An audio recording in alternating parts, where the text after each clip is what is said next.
சாதங்க சூடாக சாதம் வடித்து வச்சுருக்கேன். அப்புறம் பாருங்கள், பாவக்காயெல்லாம் மொறுன்னு வறுத்து வச்சுக்கிறேங்க. இதை சாதத்துலேயும் போட்டு நாங்கள் பிசைஞ்சு சாப்பிடுவோம், தொட்டும் சாப்பிட்லாம். அதுக்காக நான் நல்லா மொறுன்னு கிறிஸ்பியாக வறுத்து வச்சுக்கிறேங்க. பாவக்காய் உடம்புக்கு ரொம்ப நல்லது. அப்புறம் இன்றைக்கி ரொம்ப சிம்பிள் தாங்க, ரசம்.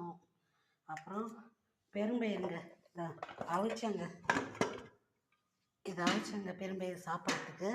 அதை அப்படியே சாதத்துக்கும் கொஞ்சம் தொட்டு சாப்பிட்லாம் அப்படின்னு உரித்து வச்சுக்கிறேன். அப்புறம் காராச்சேவு இருக்குதுங்க, வாங்கிட்டு வந்தது. இதாங்க இன்றைக்கி ரொம்ப சிம்பிளாக பாவக்காய் ரசம் பெரும்பயிறு காராச்சேவோடு இன்றைக்கி முடிச்சிடுச்சுங்க. ரொம்ப சிம்பிளான சமையல் தாங்க. உங்கள் வீட்டில் என்னங்க சமையல் சொல்லுங்கள். சப்ஸ்கிரைப் பண்ணவே மாட்டேங்க, சப்ஸ்கிரைப் பண்ணுங்கள், லைக் பண்ணுங்கள், ஷேர் பண்ணுங்கள்.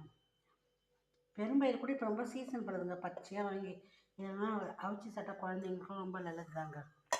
இன்றைக்கி எதாங்க ரொம்ப சிம்பிளான சமையல் தாங்க நம்ம வீட்டு சமையல்.